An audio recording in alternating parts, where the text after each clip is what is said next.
There's a silent skill that can transform your life, and most of us are terrible at it. It's the art of saying no, not because you're lazy, not because you don't care, but because you finally realize your time and energy is limited.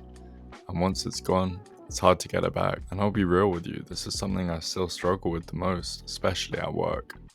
I say yes too much, I take on extra tasks, I just want to help, to be useful, to show I can handle it. But I overwork this muscle so hard during the week. Outside of work, I barely have anything left. I skip social plans, I stop checking in with friends, I cancel things I actually want to do because I've said yes too many times to where it really didn't count. This video is for anyone who's tired of going through that cycle. We're going to talk about why saying no feels so hard, how to do it without guilt, and how learning this one skill might just be the key to taking your time and your life back. The overwhelm of yes. Every day you're pulled in 100 different directions. Work deadlines, group chats, family favors, requests that seem small but can pile up fast, and little by little, your time gets eaten alive by other people's priorities.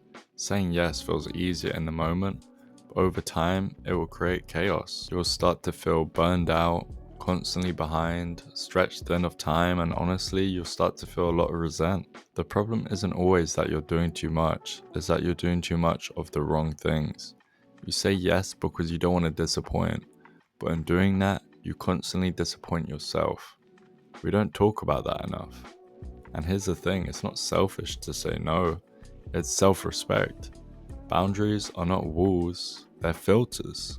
They keep the important stuff in, and they let the noise stay out. But that being said, why do we feel so guilty saying no? Why is it so damn hard? Why does saying no make us feel guilty even when it's the right choice? Because we were trained that way. Growing up, being helpful was praised, being available was expected. We're taught that yes means we're good people and that no is somehow rude or selfish. But the truth is, saying no doesn't mean you're a bad person. It means you're choosing to protect something that matters more.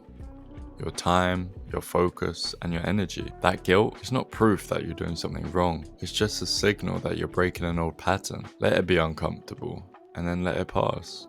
Because you're not rejecting others, you're just finally choosing yourself. Let's talk about some strategies for saying no. Here's how you can start building this muscle. 1. Get clear on what actually matters. I want you to ask yourself, what are my top 3 priorities right now? What am I building or protecting? If you don't know what matters, you'll say yes to anything. But if you're clear, every no becomes easier because it's in the service of your yes. Number 2, set boundaries before you're overwhelmed. Boundaries aren't just something you say, they're something you live. Decide ahead of time what your limits are. How many commitments will you take on a week? How much work you'll take on? What hours are you available? Communicate them clearly, no apology, no over-explaining. Then, Number 3, practice saying no and do it out loud. The more you do it, the less awkward it feels. So try something like this. Let's say someone comes and asks for your time to go help with moving or something like that. You could say something like, thanks for thinking of me, but I can't commit to that right now. Or I'm focusing on something else at the moment. Or like, I appreciate it, but I'm not available for that. It's polite and it's clear and it's firm. No drama involved. You're allowed to say no without guilt, without explanation, and without burning bridges. So the power of no. This is a part no one tells you. Saying no is an act of self-care because every no to what drains you is a yes to what fulfills you. No to the extra meeting is a yes to your mental health. No to the project that doesn't align, that's a yes to your goals. No to people pleasing, that's a yes to your peace. Saying no doesn't close doors, it opens the right ones. And when you do it with grace, you'll be surprised how much people actually respect you more, not less.